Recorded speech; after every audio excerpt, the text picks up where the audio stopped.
Hey guys, நான் உங்கள் Brihan. So நானும் ஸ்னேகாவும் இன்றைக்கி எங்கே போகிறோம் அப்படின்னு பார்த்தீங்கன்னா, ரீசெண்டாக ரிலீஸ் ஆகியிருக்கிற அகத்தியா அப்படிங்கிற மூவி பார்க்க தாங்க வந்திருக்கோம். ஸோ இந்த படத்தில் நம்ம ஜீவா தான் லீட் ரோல் பண்ணியிருக்காரு. அண்ட் ராஷி கண்ணன், அர்ஜுன், யோகி பாபு இப்படின்னு நிறைய காமெடி பட்டாலுமே இந்த படத்தில் கலக்கியிருக்காங்க. இந்த படத்தில் ஸ்கிரிப்டுக்கு மட்டும் ஆல்மோஸ்ட் 1.5 இயர்ஸ் ரிசர்ச் பண்ணி தான் இந்த ஸ்கிரிப்டை எழுதியிருக்காங்கன்னு சொல்கிறாங்க. அதனாலேயே செம்மையாக ஒர்க் ஆகிருக்கு. சினிமாட்டோகிராஃபி, ஆர்ட் டிபார்ட்மெண்ட், சிஜி எல்லாமே டாப் நாச்சுவலாக விஷுவலாக அவ்வளோ நல்லா வந்திருக்கு கைஸ்.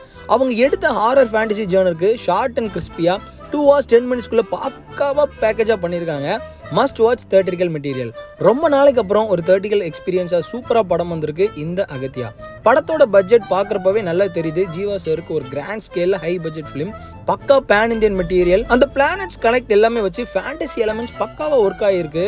படம் நார்த் இந்தியாவில் கூட பிச்சுட்டு போக சான்ஸ் இருக்குது. ஈவன் பேக்ரவுண்ட்ஸ்க்கு ஒரு தலைவன் மிரட்டியிருப்பாப்ல. ஹிஸ்டாரிக்கல் போர்ஷன்ஸ் எல்லாமே ரொம்ப நல்லாவே எழுதி ஒர்க் பண்ணியிருக்காங்க. ஸ்க்ரீன் ப்ளே வேறு லெவல் என்கேஜிங்காகவும் ஃபேண்டசி எலிமெண்ட்ஸ் நமக்கு கனெக்ட் ஆகிற மாதிரி பண்ணியிருக்காங்க. சிஜி தான் படத்திலேயே சூப்பர்.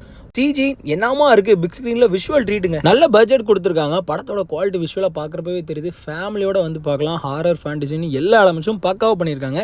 ஸோ நாங்கள் இந்த படத்தை பார்த்து பக்காவாக என்ஜாய் பண்ணோம். ஸோ நீங்களும் இந்த வீக்கெண்டை அகத்தியா மூவியோட மறக்காமல் தியேட்டர்ஸில் போய் பார்த்து என்ஜாய் பண்ணுங்கள். பாய், செஸ்.